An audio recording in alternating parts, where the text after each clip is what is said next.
ঈদের ফিরতি যাত্রায় সদরঘাটে মানুষের ভিড় দেখা গেছে।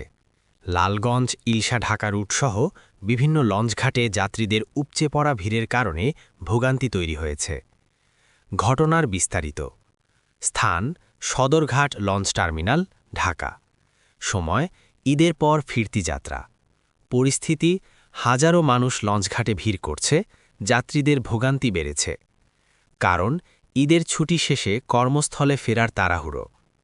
সামাজিক প্রেক্ষাপট: ঈদের পর রাজধানীতে ফেরার চাপ প্রতি বছরই বাড়ে। যাত্রীদের অভিযোগ, পর্যাপ্ত লঞ্চ ও সুষ্ঠু ব্যবস্থাপনা না থাকায় অতিরিক্ত ভিড় ও দুর্ভোগ তৈরি হচ্ছে। বিশেষজ্ঞরা বলছেন, যাত্রীচাপ সামলাতে অতিরিক্ত লঞ্চ ও নিরাপত্তা ব্যবস্থা বাড়ানো জরুরি। প্রতিক্রিয়া: যাত্রীরা নিরাপত্তা ও ভাড়া নিয়ে উদ্বেগ প্রকাশ করেছেন। প্রশাসন জানিয়েছে, যাত্রীদের সুবিধার্থে নজরদারি বাড়ানো হয়েছে। লঞ্চ মালিকরা বলছেন, অতিরিক্ত যাত্রীচাপ সামলাতে তারা সর্বোচ্চ চেষ্টা করছেন।